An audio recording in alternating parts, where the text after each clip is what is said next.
Eso era en el caso de Claudia Méndez Asensio en audiencia de primera declaración. Un poco más temprano se dio la captura de la juez Marta Josefina Sierra de Stalin. A ella se le acusa de haber beneficiado con medida sustitutiva a integrantes de la línea. Escuchamos algunas de las declaraciones breves. La CICIG y el Ministerio Público capturaron en la torre de tribunales a la jueza Marta Sierra de Stalin a cargo del juzgado octavo penal. La juzgadora es señalada de los delitos de prevaricato y cohecho pasivo, pues supuestamente recibió soborno para favorecer con medida sustitutiva a 3 integrantes de la estructura de defraudación aduanera denominada La Línea. Según la jueza, no se arrepiente de sus resoluciones y dice que ha sido perseguida como una delincuente. No, señor, no me arrepiento porque esa es mi responsabilidad como juez contralora. Juez contralora quiere decir que yo voy a controlar la investigación que hace el Ministerio Público y además de eso soy garante en la aplicación de las leyes. Y mi función es resolver en una forma objetiva dentro de todo proceso, no solo dentro de este, sino que dentro de todo proceso que llegó y estuvo bajo mi responsabilidad. Ahí veíamos el caso de la juez Marta Josefina Sierra de Stalin, pero hubo 2 juzgadores más. Solo vamos a ver el caso de la juez Giselle Reynoso, a quien también se le acusó, se le capturó este día y se le acusa de lavado de dinero, entre otros delitos. El Ministerio Público y la Comisión Internacional contra la Impunidad en Guatemala capturaron a la jueza cuarto de instancia penal, Gisela Yander Reynoso Trujillo, sindicada de lavado de dinero u otros activos, enriquecimiento ilícito e incumplimiento de deberes. Las autoridades la señalan de haber adquirido una casa lujosa en Frajanes y 2 vehículos último modelo, algo que no concuerda con el salario que devenga. En 4 años, entre 2010 y el 2014, Reynoso incrementó su patrimonio en 1.400.000 quetzales. Al ser capturada, la jueza dice estar dispuesta a solventar su situación legal. Yo estoy a disposición de qué ratos, después de CICIG, de FES y MP, desde que me quitaron la inmunidad, toda mi documentación en lo que ellos indican de los delitos. Y bueno, yo estoy tranquila y doy gracias a Dios porque al fin acá termina la persecución que han realizado a mis hijos y a mí. Allanaron mi casa, pues entraron, no hallaron nada. Los documentos de mi casa eran los que ya tenían ellos desde hace un año. No, bueno, estoy afectada normal como madre pensando a mis hijos. Las noticias nacionales fueron presentadas por Azúcar de Guatemala. Tema muy interesante de poder analizar. Captura jueces es nuestro hashtag de la noche. Vámonos a las redes. Ya tenemos algunos mensajes al respecto. ¿Qué podríamos esperar si hasta los abogados están metidos en corrupción? Ahora sí lo van a pensar antes de meterse a clavos. Juan Carlos Murga, servidores públicos y más los administradores de justicia deben de vivir con el constante temor de fiscalización ciudadana. Penas máximas es lo que dice Juan Carlos. Jorge, ese paso 1, ahora hay que procesarlo si hubiesen indicios. No puede haber justicia con jueces vendidos, es lo que nos dice. Que expliquen cómo hacen para hacerse de tantos bienes con el sueldo de un juez. Hay que contratar policía privada para capturar a Juan Carlos Monzón, es lo que nos dice. El Ministerio de Gobernación está haciendo nada para ubicarlo. Qué triste que los que tienen que ver por la justicia sean corruptos también, que sigan las pesquisas en el organismo judicial. Brandon captura a los jueces, pero el sistema corrupto de Guatemala de seguro ya en los siguientes días estarán libres. Sandra, de ser sentenciados culpables por el cargo que ostentaron, debiesen de ser inhabilitados de por vida. Y nada destruye más el Estado de Derecho que la deslealtad de los designados para defenderlo. Denis, de ser sentenciados culpables por el cargo que ostentaron, debieron de haber sido inhabilitados de por vida, nos decía Denis. Licenciado Edgar Ortiz, buenas noches. Buenas noches, Juan Carlos y Adrián. Qué gusto acompañarlos en este otro día histórico, ¿no? Y este sí abre nueva brecha porque es primera vez que se acusa directamente a integrantes del organismo judicial por parte de CICIG. Ya teníamos desde abril pues conocimiento que la jueza Sierra de Stalin estaba en el ojo de CICIG por la resolución que dictó otorgando medida sustitutiva contra algunos implicados en el caso de La Línea, y ahora pues también nos sorprenden con otro par de casos más relacionados con los jueces, ¿no? De modo que yo creo que es una labor positiva en comienzo, el hecho de enfocarse también en la corrupción del organismo judicial que dicho sea de paso es bastante recurrente, pese a que la gente quizás no lo sepa porque no lo vive, ¿no? Quizás los abogados tenemos un poco más de cerca la sensación, por lo menos, de que el nivel de corrupción en el organismo judicial es por lo menos preocupante, ¿no? Todo tiene que ver, ¿no? Ya lo hemos mencionado, por el sistema que tenemos para asignación de jueces, que obviamente hace que las mafias permeen a todo nivel, y eso ha traído como consecuencia un sistema, digamos, complejísimo de compra de voluntades a todos niveles, ¿no? Tanto como jueces de instancia, como en salas de apelaciones o incluso en las grandes cortes, que se ha visto casos de corrupción. Y claro, un poco el dilema que tenía Guatemala es que es muy complicado, ¿no? Vigilar al vigilador, ¿no? Es decir, el encargado de prestar la justicia es el corrupto, en algunos casos, no todos por supuesto, en algunos honrosos casos que en muchos casos que no, pero algunos que sí, que obviamente hacen daño al sistema, y es difícil perseguirles porque son ellos mismos los que estarían encargados de la aplicación de la ley, con lo cual yo creo que en el caso nuestro como país en crisis, digamos, institucional, es donde sí cobra su sentido, ¿no? Es decir, el sistema no puede por sí mismo autodepurarse, pues hace falta que haya un ente externo a depurarlo, y el tema de la Unión Judicial es todavía lo más importante, más aún que Ejecutivo y Legislativo, porque son ellos los vigiladores, teóricamente, del resto del sistema. Y aquí es donde se hace muy importante esa tarea, ¿no? Lógicamente es prematuro hablar de pruebas, es lógicamente, como lo hemos repetido en muchas ocasiones, simplemente el primer guiño, digamos, sobre un caso que va a ser complejísimo, sobre todo por una razón, que en el caso de los jueces es bien difícil probar la comisión del delito porque es una resolución. Entonces hay que probar que esa resolución de verdad fue dictada abiertamente contra derecho y con beneficio a alguien más. Hay que probar la resolución, el beneficio y pues a lo mejor incluso el negocio que da lugar y que enriquece quizás al el juez. más montado de los casos que se ven, al menos en esta fase, ha sido el de la juez Marta Josefina Sierra de Stalin, ¿no? Sí. Que está la escucha telefónica, está el rastreo del dinero, está la forma en la que sí se dictó la prisión preventiva para todos, pero a los que se dice son los cabecillas se les dictó auto de procesamiento, pero no prisión preventiva, que sería pues el caso más, pues que al menos públicamente ha sido más avanzado, ¿no? Claro, públicamente sí. Igual difícil de probar y no imposible, por supuesto, ¿no? Pero creo que sí tiene suficientes insumos para hacerlo, ¿no? Destaco eso, yo destaco en primer lugar eso, porque es primera vez quizás en la historia del país, bueno, hemos visto muchas cosas por primera vez en la historia, como no tener presidente y vicepresidente, por supuesto, pero yo creo que es muy importante, a la gente, como es una cara no tan visible, el OJ, pues a la gente tal vez lo toma un poco ligera, pero es algo muy importante. En pocos países, incluso desarrollados, se ve que de verdad se ataque frontalmente a dignatarios tan grandes como jueces, ¿no? Así que claro, en principio es un avance muy importante. Y que hay que entender que eso es como todo, es un gremio. Hay algunos notables, hay otros que son, pues, allí personas probas, personas decentes, personas íntegras, hay otras que no lo son, como en cualquier profesión, como en cualquiera. Vámonos a las redes, estamos con Captura Jueces como nuestro hashtag de la noche. Seguro ningún juez capturado o alguien relacionado con la línea será beneficiado con medida sustitutiva. Ya están condenando, es lo que dice Alejandro. Josué, para el saneamiento del Estado es necesario sacar a todos los jueces corruptos. No es autodepuración. Si se hubiera depurado, no habría sido necesaria la intervención de la CICIG. Jorge, yo felicito al juez Miguel Ángel Gálvez, que es la antítesis de los jueces capturados.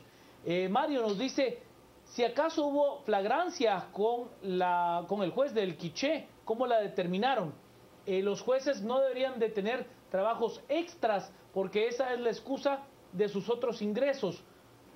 Bueno, creo que prácticamente todos los jueces, bueno, no todos, pero muchos jueces son catedráticos universitarios de diferentes cursos y creo que eso es a lo que se refiere la juez Giselle Reynoso, que además fue, entiendo, decana de la Facultad de Derecho de una universidad. Si no estoy mal, es de la Universidad Rural, si no estoy equivocado en mi saber. Una gran verdad. Todo lo que digan puede ser usado en su contra. Otra, no confíes ni en tu propia sombra. Hay jueces en el interior como Poptún, que son más descarados y corruptos, ojalá los agarraran también. El doctor Zavala es un buen ejemplo para que los jueces, para que dictaminen en ley y no en base a sobornos. Carlos Lemus, ¿me podrían aclarar qué es el prevaricato? Hoy tenemos puro abogado, entonces va a estar para resolver. Mario, nunca se oyó sobre el antejuicio contra el juez del Quiché. Sí, no es un tema nuevo, es un tema que viene, si no estoy mal, de 6 meses o un año atrás, poco más o menos. El problema es que han habido tantas noticias que allí se han ido diluyendo pues casos como estos a pesar de su importancia. Nadie está por encima de la ley. Guatemala respira justicia, es lo que dice Ruby. Lo malo es que todos ellos saben de los abismos que hay en nuestro sistema jurídico y pueden aprovecharlo, y para el saneamiento del Estado es necesario sacar a todos los jueces corruptos. Una justicia debida es elemental para todos, dice Josué. Licenciado Zapata, buenas noches. Buenas noches, Juan Carlos. Buenas noches, Edgar, y a toda la audiencia. Bueno, pues finalmente llega CICIG al organismo judicial. Recordemos que tal vez no pudo haber sido con tanto tiempo de antelación porque los jueces gozan del derecho de antejuicio, entonces son procesos que han tenido que irse siguiendo. Tenemos que tener claro que para que exista impunidad, que es justamente este flagelo que CICIG busca frenar en este país, tiene que haber ausencia de derecho, de condena, de castigo. Y en ese esquema el rol del organismo judicial es trascendental porque es justamente el ente encargado de administrar justicia y castigar los hechos cometidos bajo la figura de un hecho delictivo. En ese sentido hay que regocijarse del hecho de que haya llegado allí y empezar a depurar el organismo judicial, pero también tenemos que ser muy cautos con el tema de la generalización. Hay jueces y magistrados de carrera probos y que hacen su trabajo día a día exponiendo incluso su vida en condiciones que, si bien es cierto han mejorado, pues no se comparan con las de otras latitudes en función de la labor tan importante frente a la sociedad que desarrollan. Así las cosas, dentro de esta condena me llama la atención a mí el comunicado que hoy hace pública la Asociación de Jueces y Magistrados, generando un grado de solidaridad gremial. ¿Y por qué saco esto a colación? Porque también tenemos que tomar en cuenta el riesgo que nuestro sistema de justicia puede llegar a correr ante la coyuntura que estamos viviendo. Trascendental que estos casos sean sólidos para que la prueba a la cual estamos sometiendo a todos los entes encargados de la Administración de Justicia mantengan esta fortaleza y que no se quede solamente en un impulso momentáneo que después pueda ser desvirtuado en una sentencia absolutoria si fuera el caso. Además de ello, trascendental también que el rol de los juzgadores que van a conocer incluso a los juicios de sus colegas sean objetivos y mucho ojo, todos estamos desesperados y todos estamos sumamente preocupados, molestos con la situación de impunidad y de corrupción que vive el país, pero tenemos que ser muy cautos en cuanto a la objetividad de los procesos que se están ventilando. Es decir, un fallo judicial injusto ante los ojos de la justicia, valga la redundancia, no justifica o no puede ser justificado por un clamor popular. Tenemos que respetar el debido proceso porque eso es lo que legitima nuestro sistema. Y ante el gran objetivo. Es que ante este descontento y ante esta inmensa indignación popular que hay por lo enquistada que está la corrupción, es muy difícil para un juez poder generar una postura que no sea condenatoria de entrada. Y eso es lo que los juzgadores, sobre todo los que van a conocer en la primera fase, tienen que tener muy claros y un absoluto respaldo. Y sobre todo, la madurez y mesura de la población para entender los hechos que se presenten, entendiendo también la difícil situación en la que se encontrarán los juzgadores que tengan que conocer de esto. Entonces creo que eso es sumamente importante. Además de que también dentro de este esquema vale la pena resaltar el hecho de que la gente está harta del argumento de decir, bueno, es que así se ha hecho siempre. Esa tolerancia, esa sociedad permisiva e incluso a niveles de justicia decir, como lo vimos con el caso del expresidente Pérez Molina, pero es que así se ha hecho siempre, eso no es nada nuevo. Claro. Y eso es precisamente lo que nos tiene hartos como sociedad. Y en ese sentido es donde cobra relevancia, como les decía yo, el hecho de procesos judiciales sanos, apegados a derecho, pero sobre todo con este acompañamiento social, fiscalizador, duro, pero no podemos perder de vista preceptos de derecho fundamentales, como la presunción de inocencia, el trato digno, la protección. Es decir, no quiero, yo sí suplicaría mucho el tema de la madurez para entenderlo, porque no estoy diciendo que la gente sea inocente de entrada o que vamos a argumentar el hecho de que ahora resulta que tienen más beneficios o más derechos los delincuentes que las mismas víctimas, ¿no? Ahí, pero que a ver, que de entrada sí son inocentes. La exacto, presunción de inocencia, ese es el eso punto, sí lo dice. es el punto, y es delicado cuando en un esquema como el que estamos viviendo, de tanta desesperación, de tanta inconformidad y del abuso y la obscenidad en el manejo de los recursos públicos, podamos generar una visión objetiva como sociedad para ejercer realmente justicia. El castigo es digno en función del debido proceso. Claro. Vamos a ir a las redes y luego seguimos con el análisis de esta noche. Estamos con Captura Jueces como nuestro hashtag. Nos dice a través de las redes Jorge Mario: creo que la CICIG en conjunto con el Ministerio Público está haciendo un buen trabajo en contra de la corrupción. Apoyémoslos, es lo que dice Jorge Mario. Nelson: el Ministerio Público y la CICIG están realizando la limpieza social que Guatemala necesita. Alex: ¿cuál es la mejor manera de tomar acciones preventivas, no correctivas, en esta situación con los jueces? Qué triste ver jueces traicionando a su patria, pero aquí hay un claro ejemplo de privilegios. Nos muestran esta fotografía. Bueno, es el hecho de que no fue llevado a la carceleta el magistrado Santiago León, sino que fue dejado en una silla en un juzgado. Yo le diría que habría que ser muy cauto en este sentido. ¿Por qué? Le pongo un ejemplo, y si usted quiere puede ser ingenuo, pero imagínese que a esa misma carceleta llegue una persona que fue condenada por este magistrado. Es un riesgo enorme para su integridad física, sin lugar a dudas. Entonces, nadie está por encima de la ley, debe determinar ese sistema corrupto a todo nivel. El doctor Hernández: se sienta precedente, nadie es superior a la ley, una esperanza y gran paso en la construcción del Estado de Derecho. Omar: extinción de dominio a todos sus bienes mal habidos y que devuelvan todos los jugosos salarios que les ha pagado Guatemala. Evelyn: vergonzosa situación de los tres, pobre su familia, manchadas de por vida. Cristian: ya hay funcionarios, terceros y jueces detenidos por la línea, pero ¿y los empresarios? ¿Por qué nadie ni ustedes lo investigan? A ver, Cristian, en el caso puntual de por qué no lo hacemos nosotros, yo le diría que no hay ningún medio de comunicación, de verdad, ninguno, que tenga la capacidad logística, humana, tecnológica para poder hacer una investigación de esa naturaleza. Ninguno. No, aparte, o sea, ninguno. Aparte, eso es un problema de los jueces, no de los periodistas. Sí, o sea, es un tema. O sea, cuando le digo ninguno, es ninguno en todo el país. Seguro, seguro. Cuando a un ser humano se le da poder y dinero, demuestra a la persona que es en realidad. Brandon: se han actuado con transparencia, entonces ¿de qué tienen miedo? Se les ha confiado de impartir justicia. Apoyemos a CICIG. La corrupción es una epidemia en nuestro país, lastimosamente. Tomen nota Jimmy y Sandra: Guatemala pide a gritos un cambio. Josué: ¿cómo es posible comprar semejante casa con un salario de 20,000 quetzales líquidos? Es un buen salario, pero no encaja. Es lo que nos dice Josué. Lico Ortiz. Sí, yo quiero continuar también algunas palabras de las que menciona Adrián, ¿no?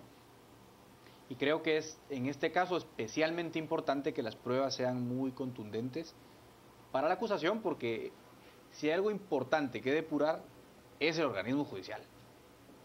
O sea, de verdad, si hay que sentar un buen precedente es allí. Porque yo creo que el parte o la génesis, digamos, de la corrupción, yo no me canso de repetirlo porque yo creo que es muy importante, ¿no? La corrupción es el síntoma, es como el dolor de cabeza, lo digo siempre, ¿no? Porque eso es síntoma de que el resto está funcionando mal. Y en el caso del organismo judicial en concreto, yo lo hemos sostenido en este espacio en múltiples ocasiones, el problema viene desde el mecanismo de designación de las grandes cortes y de la estructura, digamos, tan débil de carrera judicial que tenemos en el país. De modo que estos jueces, digamos, que no son muchos, que son corruptos, no digo en este caso porque hay presunción de inocencia, no, claro, no puedo juzgarles, pero que sí hay corrupción en juzgados, la hay.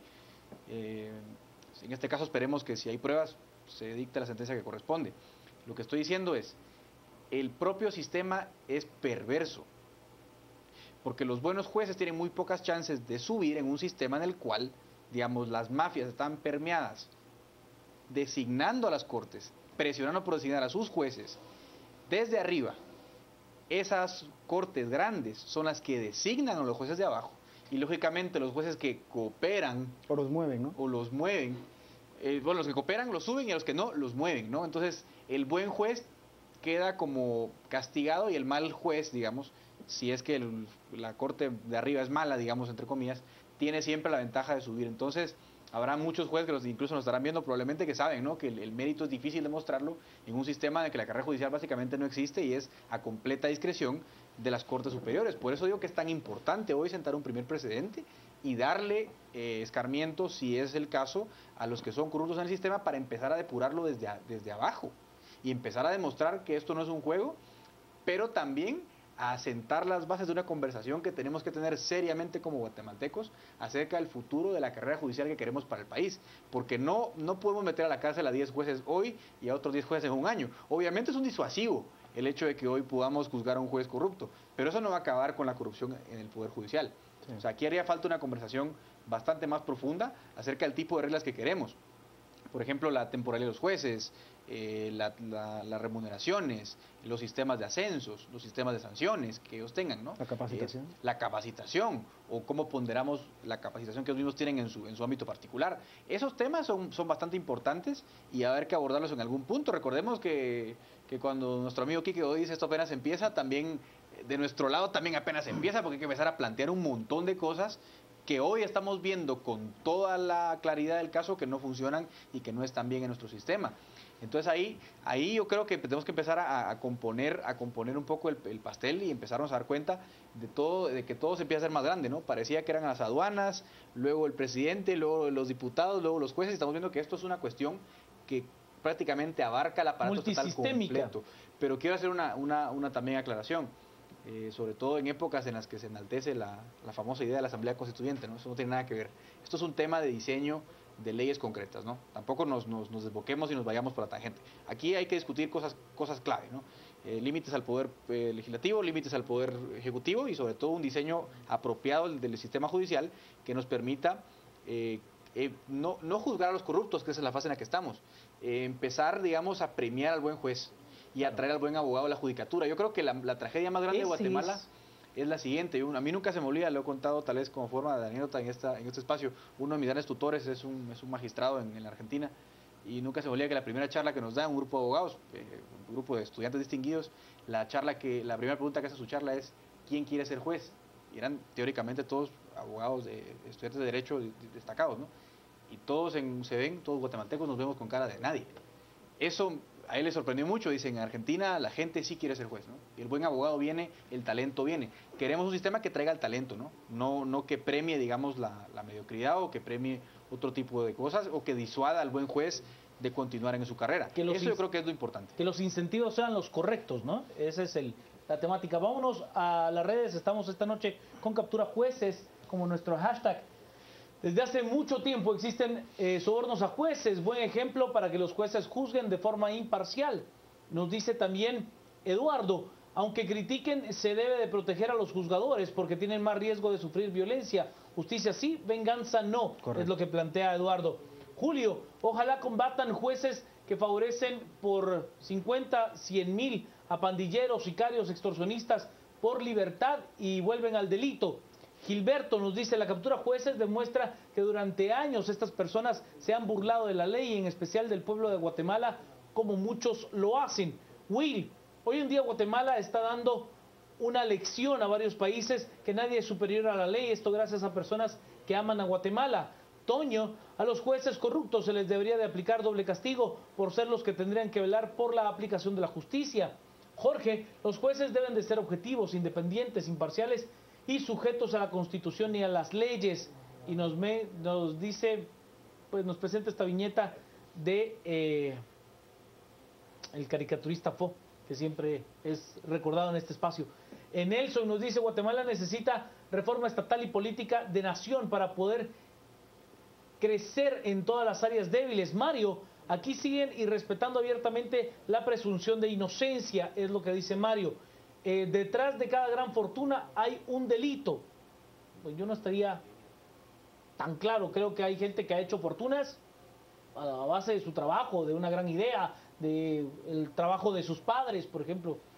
Creo que hay algunas fortunas en ese sentido.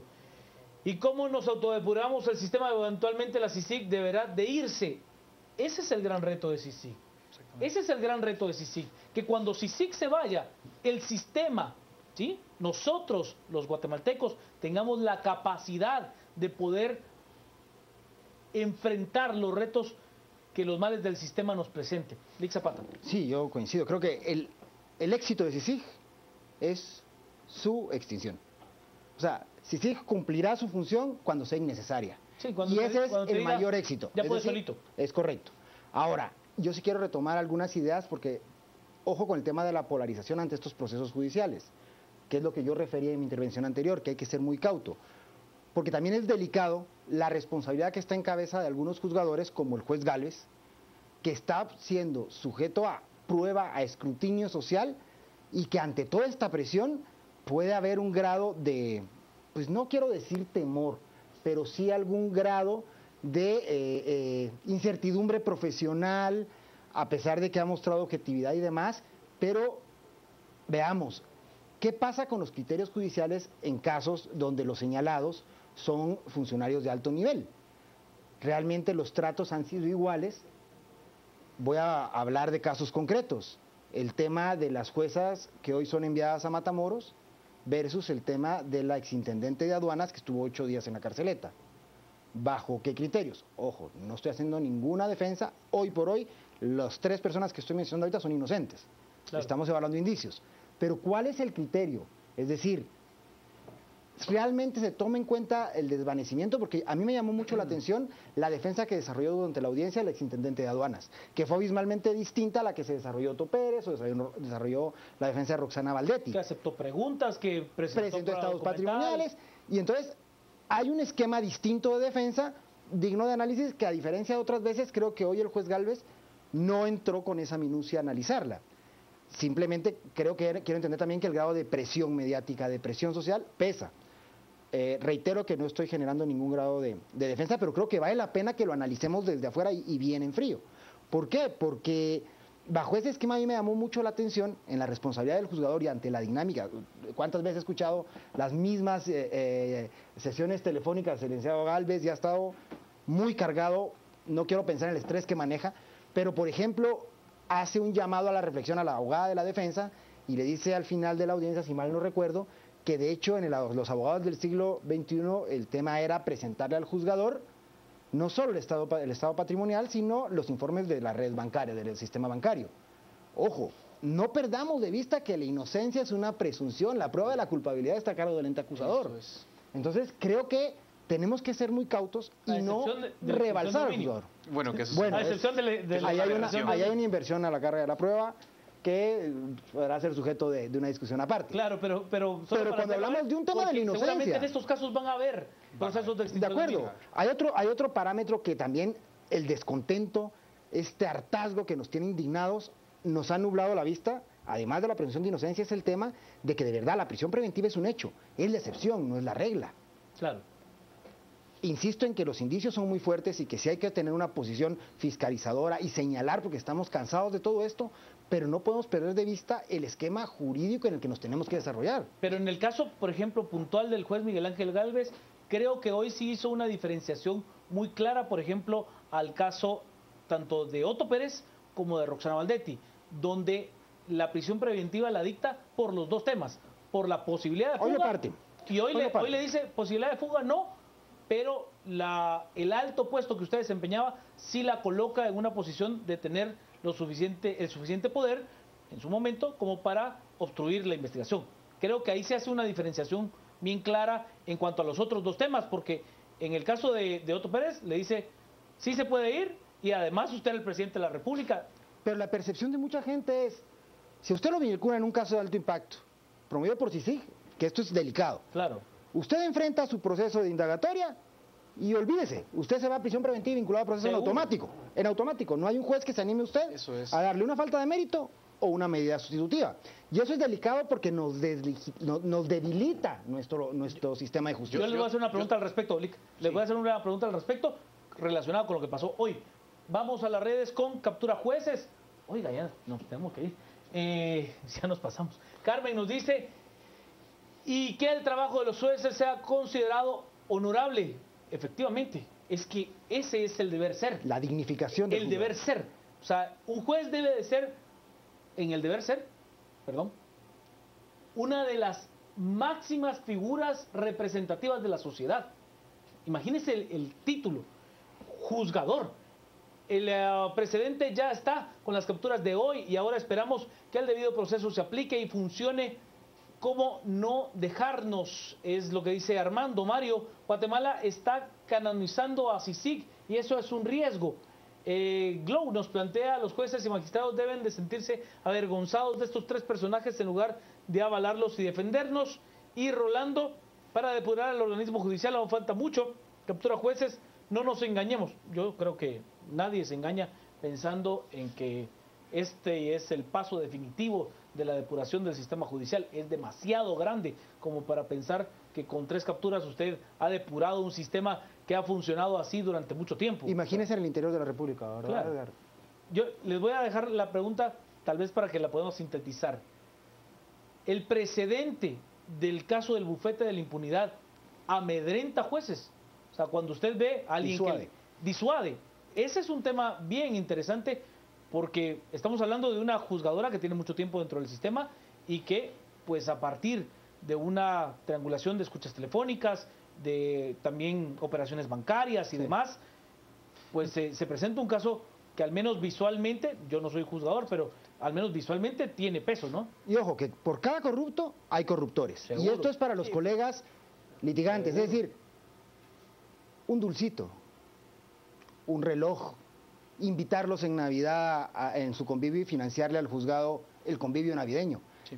Es que eso se tolera ya como algo habitual y que no tiene de malo, y la excusa es que yo no lo pedí, entonces no es corrupción. No, aquí tenemos que enfrentar un proceso radical de frenar todo este tipo de prácticas, ¿no? Lick, cerrémoslo. No, totalmente de acuerdo. Vamos al corte y luego a la Vamos a la pausa. Estamos a las 10 p.m. No, luego la pausa porque si no... Estamos con Captura Jueces como nuestro hashtag de la noche. Alejandro, aún falta mucho por ver. Que nada detenga la justicia. Lleguemos a la Guatemala que queremos. Diego, ¿y cuándo la CICIG irá por el Congreso? Bueno, ya ha ido por el Congreso. Recuerde que hay 7 antejuicios, si no estoy mal. Así es. No sé si 6 o 7 en contra de diputados al Congreso de la República. Lo que pasa es que ya a algunos se les ha retirado, ya ha pasado por Corte Suprema de Justicia el antejuicio, pero todavía falta un proceso para que se les retire esa inmunidad. Algunos, no creo que casi todos fueron reelectos. Pablo, ¿por qué los privilegios para jueces capturados hoy y la exintendente a Santa Teresa y ellos a Matamoros? Sí, yo creo que el Lick Zapata tiene una explicación al respecto. Yo no tendría la misma. Jimmy, es un buen mensaje para todos los juzgadores que actúen apegados a la ley. Y Simón, vayan por el juez Otto Felipe Velázquez por la criminalización de los defensores de derechos humanos. Bueno, ese es un tema muy puntual. ¿Lo escucho, Lick Ortiz? Sí, vamos a ver, nos quedamos antes del corte en un tema con el que yo coincido con Adrián, ¿no? Porque también hay que plantear una cosa. Nosotros tenemos que tener también un grado de madurez muy alta como ciudadanos para entender la justicia. La justicia al final no deja de ser un asunto técnico en una parte muy grande, aunque lógicamente es un tema social. Todos tenemos un sentimiento de justicia profundo, incluso, bueno, la neurociencia demuestra que es casi algo que tenemos, digamos, ensamblado en nuestro cerebro. Sin embargo, también hay que tener madurez para aceptar resoluciones que no puedan gustarnos. Recordemos que esto es una etapa de múltiples juicios, no todos van a terminar probablemente como nos gustaría, y eso hay que entenderlo para también separar un poco la presión ciudadana que se vale en lo político, que tampoco se vale en lo jurídico. O sea, se vale salir a protestar y pedir la cabeza a Otto Pérez, no se vale quizás intentar sesgar a los jueces, meterles una presión excesiva y desmesurada que también los lleve a actuar de cierta forma. Y eso Adrián lo toca en un tema esencial, ¿no?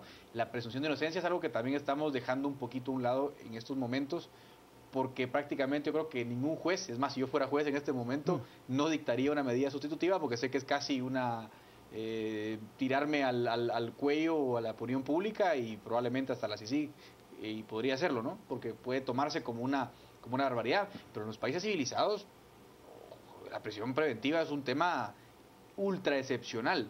Yo sé que Guatemala no es Suiza, yo sé que Guatemala no es Noruega, pero también sé que Guatemala no debe aspirar a ser tampoco un país bananero. También tenemos que tomar en cuenta que la protección de los derechos individuales es muy importante Y ahí es donde yo digo que hay que separar la mesura de la opinión pública y del malestar que todos tenemos en este momento y respetar también los derechos individuales de los imputados. O sea, no toda la gente, no sabemos si son inocentes o culpables, y por lo mismo quizás dictarle prisión preventiva a una persona y tenerla 3 meses en una prisión de muy poca calidad puede causar un daño irreversible. Sí. Ojo, así que madurez, y entendamos también que hay que pedirle y darle cierta independencia a los jueces para tomar sus resoluciones. Son 5 las patas de las cuales el sistema de justicia depende y hay que fortalecerlas todas. Sí. Todas. Ministerio Público, Defensoría Pública Penal, que no hay modo. o sea, Corte Suprema de Justicia, MP. Corte de Constitucionalidad. Si una de ellas queda vacía, el sistema no va a hacer lo que deseamos los guatemaltecos. Rick, Bueno, Policía Nacional Civil, por supuesto. Claro.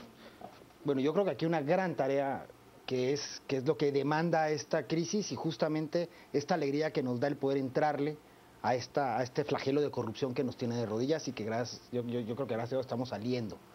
Y es el hecho de resoluciones fundamentadas, sumamente técnicas. Ahorita se demanda un papel de los juzgadores de un nivel más allá de lo ordinario.